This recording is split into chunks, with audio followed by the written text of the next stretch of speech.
Let me know when you're rolling. Okay, I am rolling. I hope this thing's in focus. It's hard to be the cameraman while you're also the speaker. Well, the soft focus could help flatter the features as well. And I need him now. What the hell's up with that?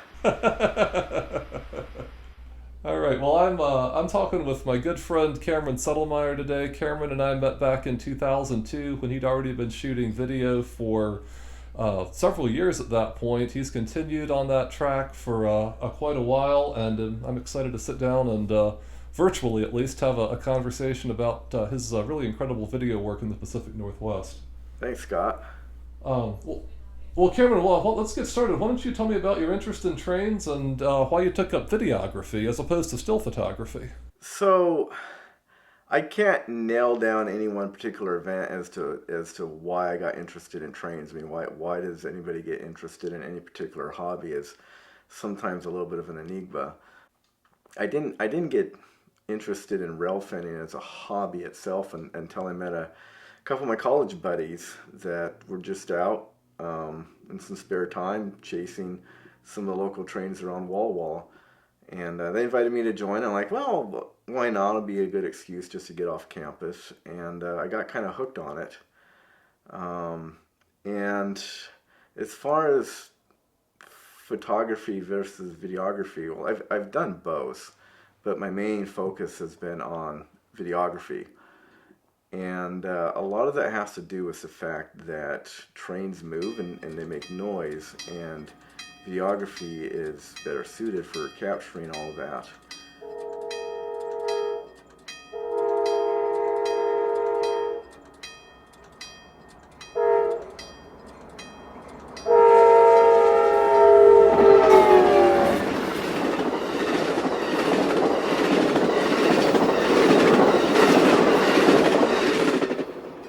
I liked, how videography could tell a story and could capture a sequence in time, not just a moment in time.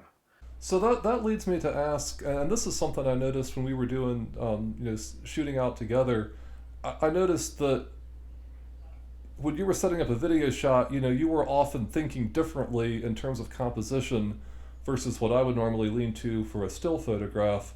And I wonder if you might say a few words about how you think when you're setting up video shots, what might work better for video that may not on still, some things like that. So I started off with a still camera first before I had a video camera.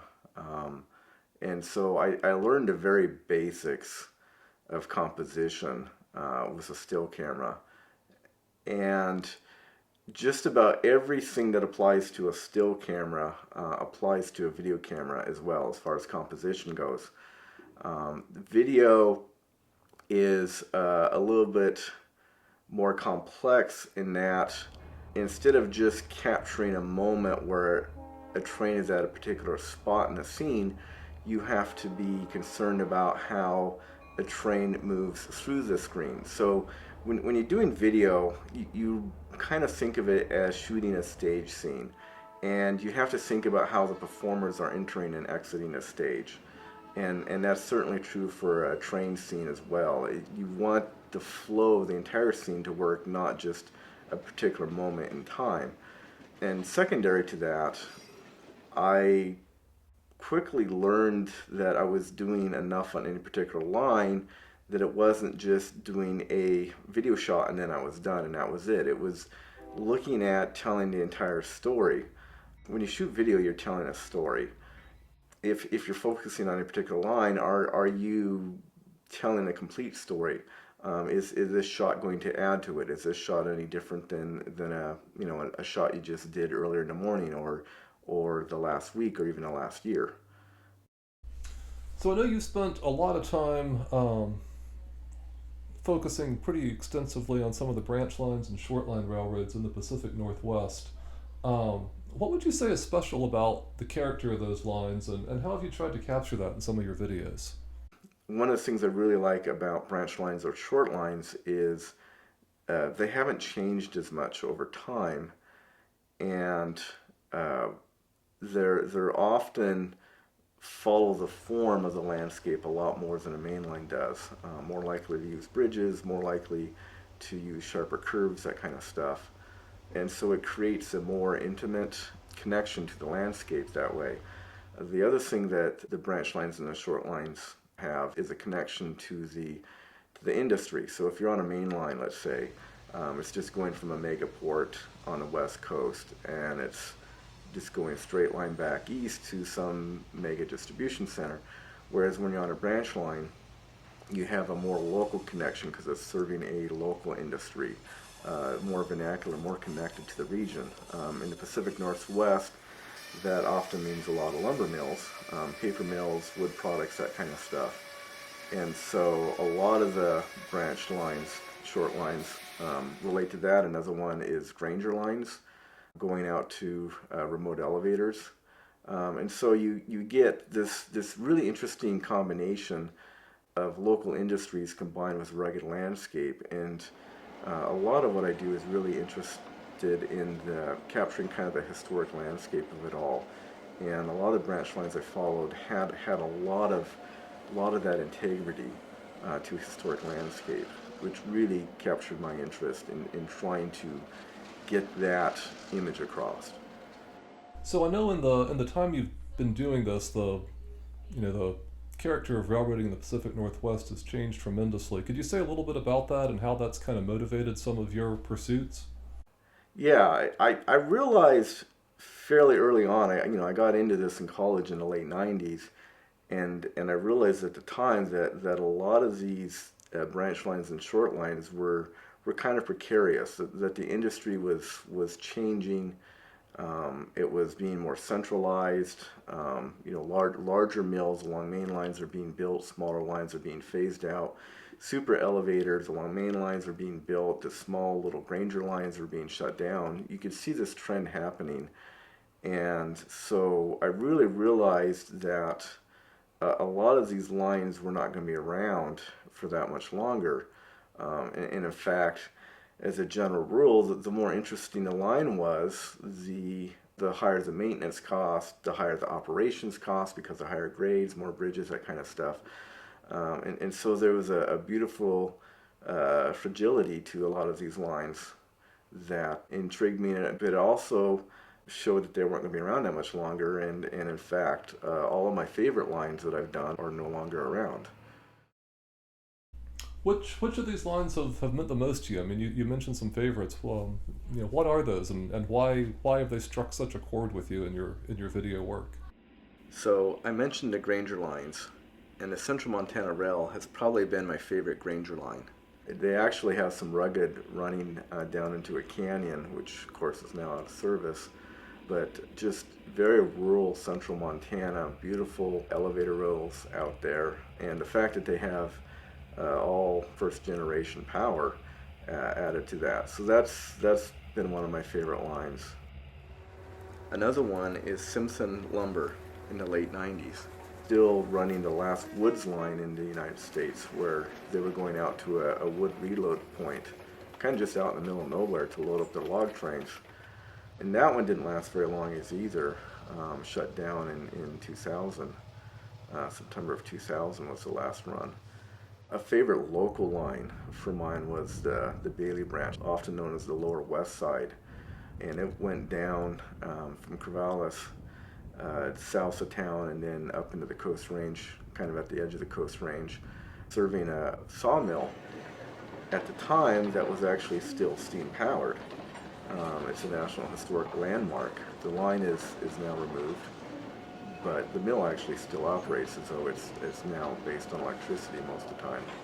So this line had the original rails, or almost the original rails. A lot of the rail was almost 100 years old that they were operating on. And again, it's one of those things where what makes it so cool often prevents it from operating that much longer. The rail, the ties had gotten so old that maintenance became a real issue on the line. During the last few years, they actually operate that line at 5 miles an hour. When the trains are going that slowly, how do you get compelling video of them? It's tough because when they go so slow, you can do a single shot that can last, say, 3 or 4 minutes or even longer. And generally, my personal attention span for video shots, depending on what the shot is around anywhere from 20 seconds to a minute.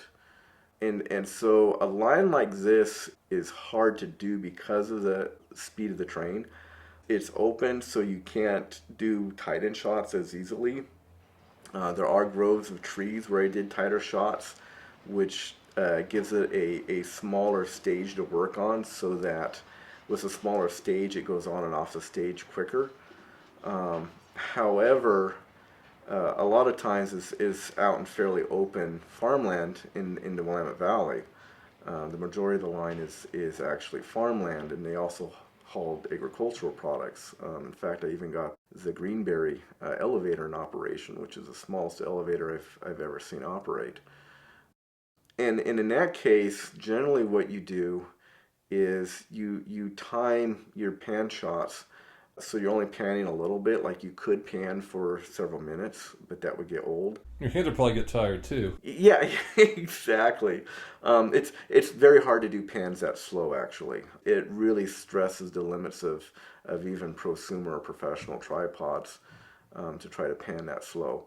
So generally you do like short pans over short distances, and you don't show the entire train at any one spot for that long. You actually just do cutaways and move on to the next location. To tell a story a single shot, each shot is like a sentence in the story. And you often don't need to talk forever and ever and ever and just drag on without finally ending the sentence. You can just say that sentence and end a sentence and then go on to the next sentence. And that's what you have to do on lines like that is you have to keep the shots relatively short and go to the next shot. This was back in the days where it was still easier to interact with crews. I knew the engineer on the line, so I was able to get cab rides. And one of the things you can do with a cab ride is then you can do cutaways between onboard and trackside. So stuff like cutaways is very important. You see them used as a standard trick in video production, which if you're interested in video, I highly recommend you take just kind of a basic intro to video course, even though it has nothing to do with trains, just the techniques and tips they'll tell you about. Just about everything applies to shooting railroads as well. So doing stuff like cutaways helps tremendously to try to keep the pace of the story going when otherwise we have very slow movement. The Camas Prairie was a line that I couldn't believe was still operating in the late 1990s. My first trip to it, I didn't actually film anything. It was one of my college friends that had kind of introduced me to railfanning as a hobby. We just went up there to just look at it. They weren't operating that day. And I remember kind of driving towards the Camas Prairie out of Lewiston, and you'd go along the highway, and then all of a sudden up on the hill is just this tremendous trestle just hanging up on this hill. And the size is unbelievable. It's Half Moon Trestle. It's, of course, one of the most famous trestles in the world. And the first time I saw it, I mean, it really is impressive to see it in person. And he's like, yeah, they still operate this line. I'm like, no way, really? Because it was, even back then, it was an anachronism to still be in operation.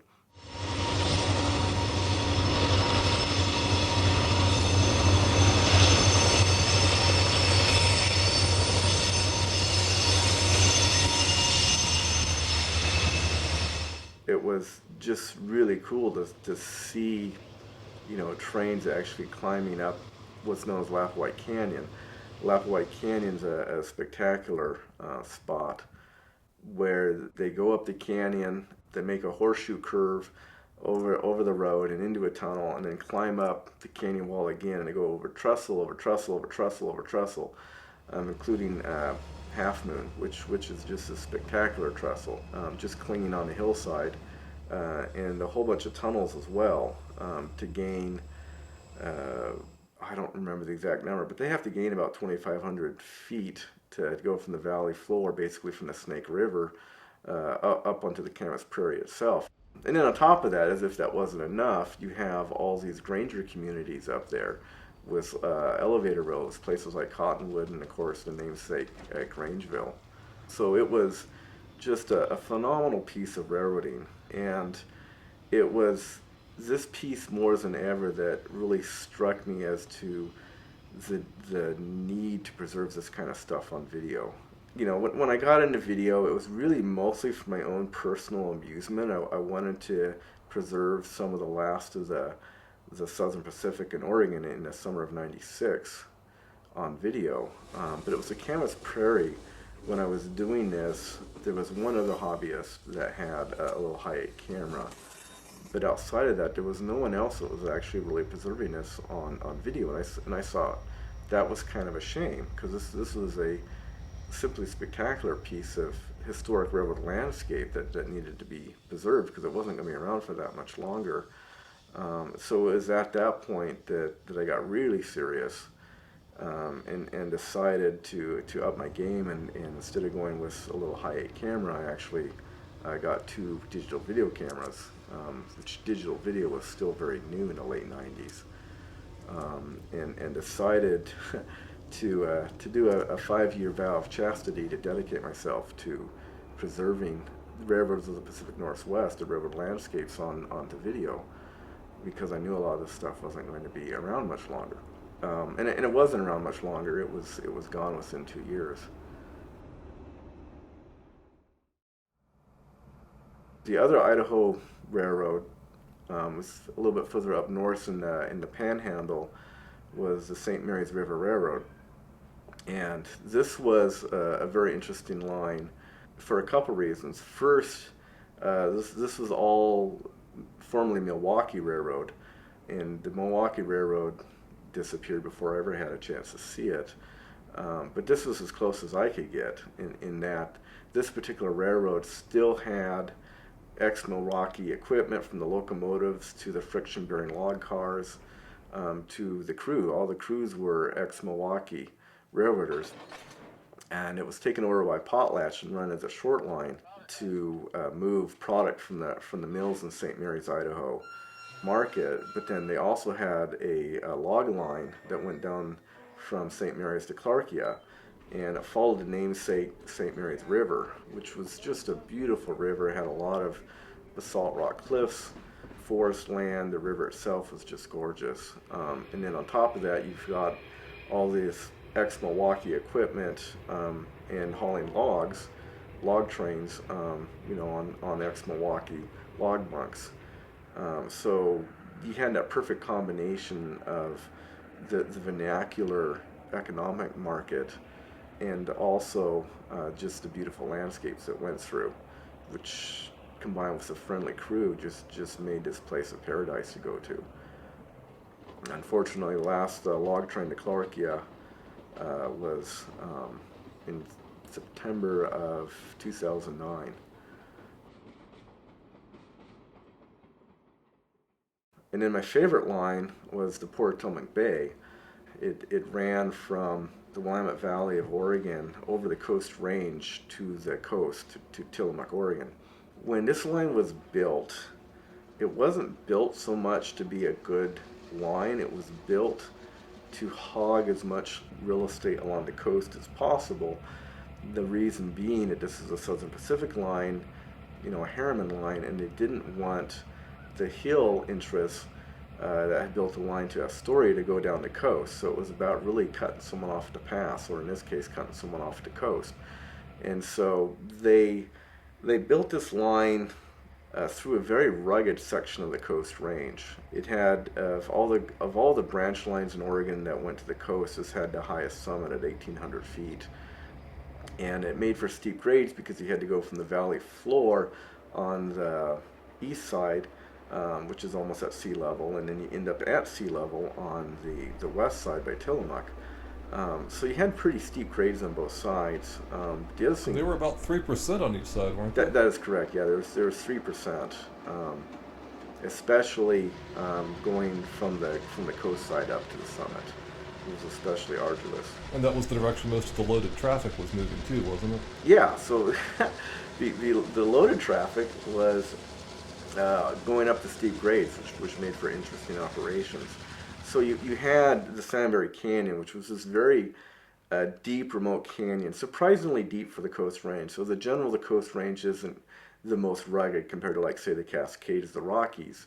But it's not something to be trifled with in its own right, in that the Salmonberry Canyon is a very narrow canyon. The river is a fairly small river, not that wide, but it was very deep. So you had to go about 1,500 feet or so, hillside on either side. So it made for a very dark canyon, which added its own elements of mood to it. On top of that, then we had these steep grades. They were using old locomotives. They were using SD9s. I called them dinosaurs in the mist, because there was a lot of mist, fog along this line because you're along the coast, a lot of rain. The average rainfall in a lot of these sections of the line was anywhere from 60, 80 inches a year. And so, you had this very temperate rainforest, lots of moss, lots of rain. It's very dark. You're in this deep canyon. It had just this very ethereal mood to it. And then on top of this, you've got these aging locomotives, and you've got all these loads of lumber they're hauling out.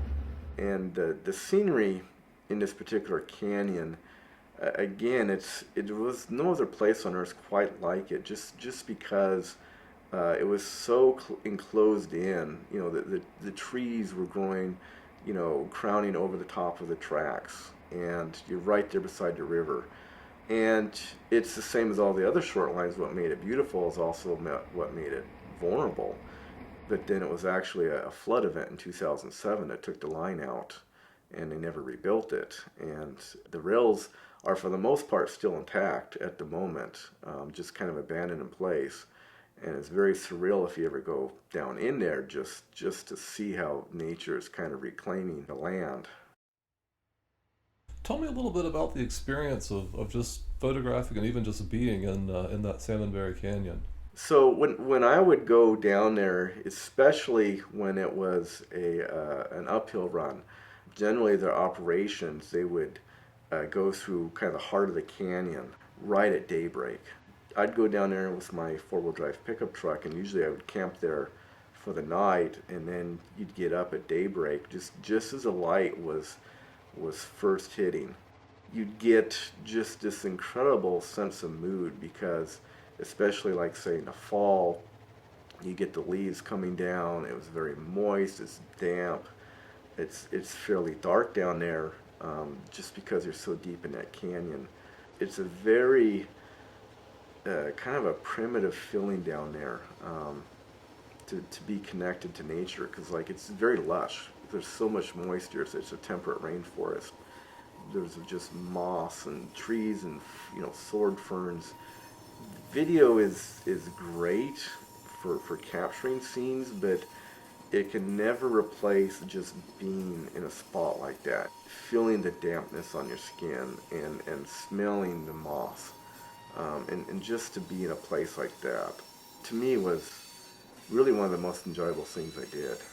You get set up and you get the shot and they go by, and you'd have to wait for like an hour and a half before they'd come back down for picking up the rest of the train. And so it gives you time to find your next shot and set up and wait for the train. And then you get to hang out, and just be there and not have to worry about the stresses of the day. You can just enjoy where you're at. And that was one thing that I really enjoyed about that line. Other lines as well, but especially just hanging out there and just hearing the Salmonberry River run by, and it was just kind of like meditation. So you've been shooting video for quite a while now, 25 years or just about, I guess. Too close, yeah. How has the technology changed in that time, and what have those technological changes meant to your work and your approach? So yeah, when I started out, I started out with a high 8 camera, which I have right here. I got this camera basically as a graduation gift when I was just finishing up in college, and it's, when you're a poor college kid, you take what you can get. But it was, it was analog, and the uh, the resolution on it is just, well, kind of hideous actually. Um, so I only had that for about a year, and then as I mentioned, I got a couple of digital video cameras, VX1000s. They were kind of the first common digital video camera available, and it As I was recall, they had names when I met them. yes, it was Betsy and Susie, and I'm not actually sure if this one's Betsy or Susie right here, but because they're sisters, they're both VX1000s. They're certainly a step up from High 8. The biggest issue, there was standard definition, and standard definition doesn't even have 1/16 the resolution of what I shoot now. It's kind of funny because if I look at digital video in its native resolution on my 65-inch 4K TV at home, it's just this little tiny little box on the screen. And it just shows how much resolution has changed. When things really changed in late 2004, when the high definition cameras came out, and again, this was really the first high definition camera that was available that didn't cost around $100,000. This one has a name too. I have two of them, so this is either Nikki or Stephanie. I can't remember which one, because I had two of these. But that was a tremendous step forward just because of the resolution. The other thing that changed when we went to high definition was the aspect ratio changed. So standard definition was 4:3, whereas high definition and going forward into 4K is 16:9, which as a general rule is a better format, especially for landscapes and panoramics. So yeah, I actually got into 4K 8 years ago, and again, this was the first really commercially available 4K camera, and it was such a bandwidth increase. The way they did it was that it actually had 4 separate slots for 4 different cards. This is the first camera I regularly used that was card based instead of tape based, which was a nice improvement right there. You didn't have to transfer stuff through tape. It was just, the little SD cards, which we still use. The single biggest technology changer outside of increased resolution has been the drones. I actually dreamed of doing drone shots back in 1999 when I was filming the Washi line, and I wanted to fly off away from the canyon walls and get some angles that just weren't possible. The beauty of a drone is not only can you give it motion where you can fly and you can give sweeping shots of flying over trees while you're pacing the train, but you can also just use it as a static shot, where you're not moving the drone, you're just flying it or hovering it in place, but you can just kind of hook it up in the sky wherever you want it to be.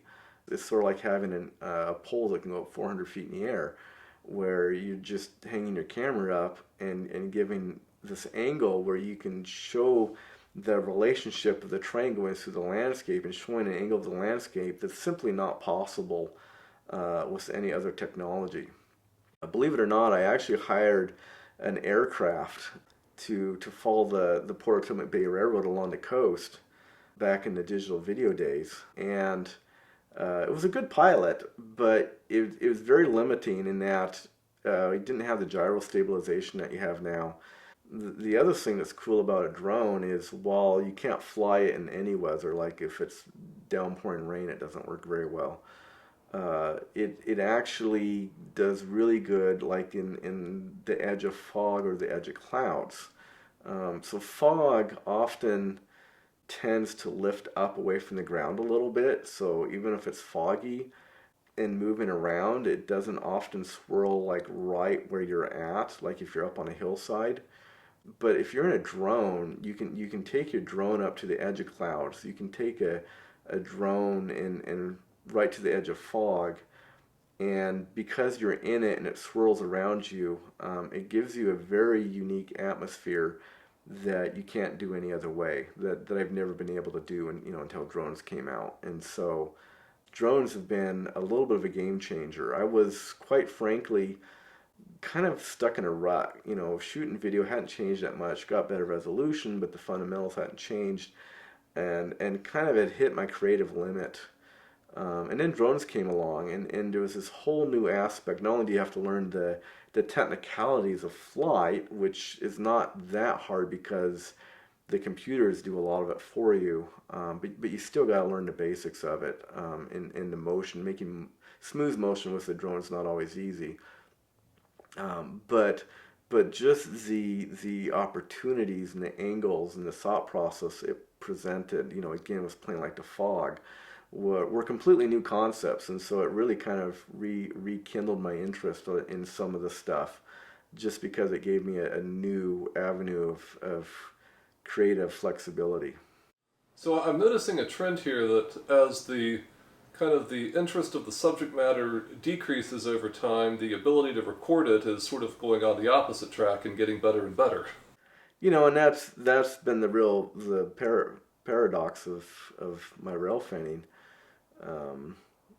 body of work, is the juxtaposition of, as technology increases, the ability to create good images increases, the tools available increases, the subject matter of which to capture decreases.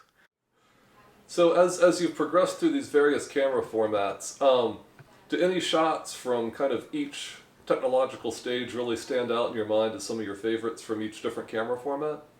Um, yeah, I mean, I have favorite shots. For the most part, I don't have any one particular favorite shot from each type. I do have some that I like better than others. There is one shot I have that is my all-time favorite shot, and that's actually on DV, unfortunately. And it does show the limitations of DV, such as aliasing on it. But it's kind of a double special, both personally and just for what it is. It was actually, I mentioned before, my personal manifest destiny, I called it. I wanted to focus on capturing the short lines and branch lines of the Pacific Northwest without other kinds of distractions. I was very committed to rail fanning, to trying to capture this stuff on video while I still could, and went out just about every weekend, used all my vacation days to do it, spent almost all disposable income on it. And at the end of the 5 years, I took the 5-year vow, basically when I was doing the Camas Prairie and just got my first digital video camera in September of 1997. And in 2002, I basically extended it through the fall color, which is my favorite time of year to do. And so it was right at the tail end of 2002's fall color season, chasing the Port of McBay. It was a very typical damp, wet day. I'd been chasing the train all day, and it had gone over the summit, and there was one more tunnel to go through, and it was getting dark. It was just about sunset time. So I set up at a tunnel near Timber, Oregon, at the edge of what the camera could handle. Raining really hard, so basically all you hear is just the rain hitting the umbrella that's protecting you in the camera gear. Fog was starting to form a little bit as well, and I didn't hear the train coming, but all of a sudden I noticed just a little bit of faint light starting to show up in the fog that was in front of the tunnel bore. So I hit record on the video camera, and what happened is the fog just kind of started swirling around, and the light shooting through the tunnel was almost like a focus light. The way it was shooting through the tunnel slowly got brighter and brighter from the headlights of the train, lighting up the fog in front of the tunnel. And it did that until you could see almost an outline of the tunnel bore itself being kind of cast into the fog. And, you know, on top of this, this was kind of the last shot I did of my personal manifest destiny. And so, you know, it kind of all came together in that shot, so to speak.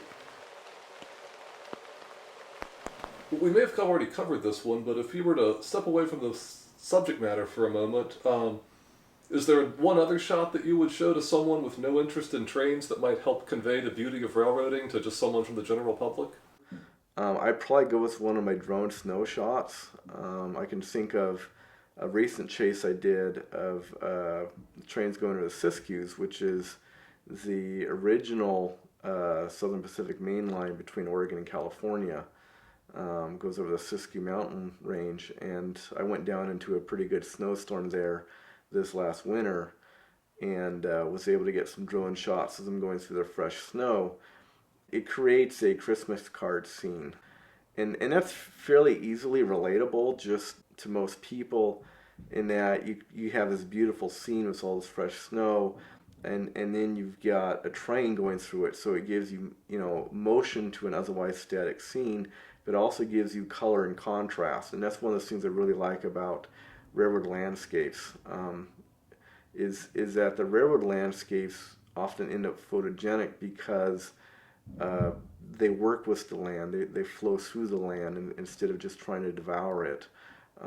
You know, you see scenic shots of trains, you know, postcards or whatever, that are relatable even to the general public. Shots like this. You know, I've seen lots of, like, say, Christmas cards that have trains on them. I have yet to see a single Christmas card that shows a freeway in the snow, for example. It's just not the same. But you can, but people can kind of get it when you have a simple scene with you know, pretty scenery, pretty snow, and then something like a train going through it. It just really ties in kind of the nostalgia and the romance of the rails to the scenery that they flow through. And that's a starting point, and then from there, you know, if they show interest, you can, like, well, here, I've got another, you know, 600 hours of raw videotapes I could show you. You get a lot of takers on that offer? You know, I haven't for some reason. Maybe someday. Well, you have had some success on the commercial side of things, though. Tell me a little bit about Marcam Productions and how that's related to your video work. So, when I started doing the personal manifest destiny thing, I realized I wanted to shoot them in a way that they were then going to be edited into actual video programs, whether it's professional or not. In 2006, I started mulling about actually taking Marcam Productions from just a hobby into an actual business. I edited a few tapes in 2008 when I lost my regular day job, and tried selling them. Quickly discovered that commercial viability for what I wanted to do just wasn't there, because the way I want to tell a story requires a lot of overhead and costs, in that you have to make a lot of trips, you have to spend a lot of time editing, which means fewer videos to put out. That to do it the way I wanted to do it just was not going to be a commercially viable operation. Now, that's not to say I haven't sold a fair number of videotapes through Marcam Productions, but in all seriousness, it's really hard to do that professionally now, just because you know, at the time I thought, well, I'll be the first to release a video on Blu-ray in high definition, which I was, coming out with my first title, Legends of Steam, back in 2007. But as cool as I thought HD was, the truth of the matter is, even now I sell almost as many DVDs in standard def as I do in HD. And there's so much free content out there right now, you can't really compete against free. And so it's like, yeah, I'll continue to sell videos as long as people continue to buy them, but it's not something I can do, you know, that's really self-sustaining.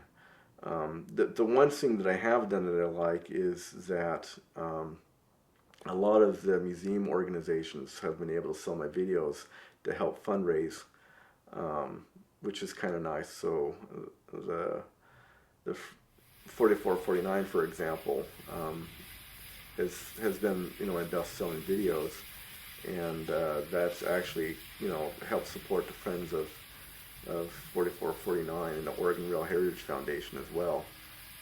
Sold quite a few of my videos, especially during the Holiday Express time. And so, that's always nice to be able to help fundraise in that regard. Yeah, no, that sounds like a real benefit to what you've been able to do. Right, yeah. But my main focus has really been about preservation more so than about generating revenue from it.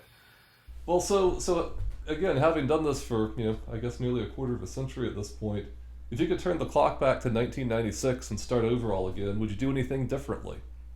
I would do some things differently. I mean, you always can if you have that advantage.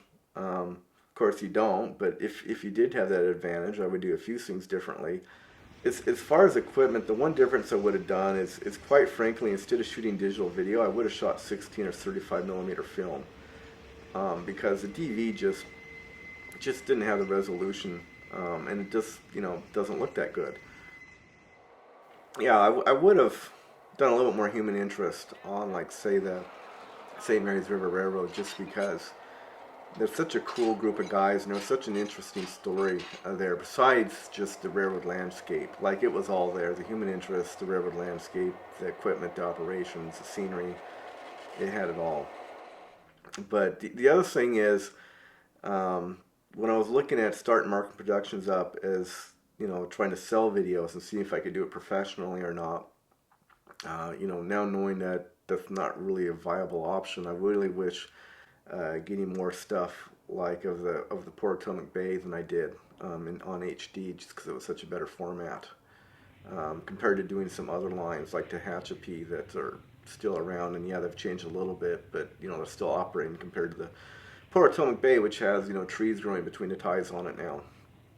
So would I made changes? Yeah, but if I had to do it all over again, I wouldn't really have changed that much.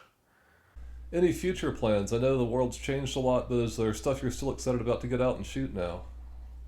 I don't have the excitement over it that I used to, but that's not to say there isn't stuff that still interests me.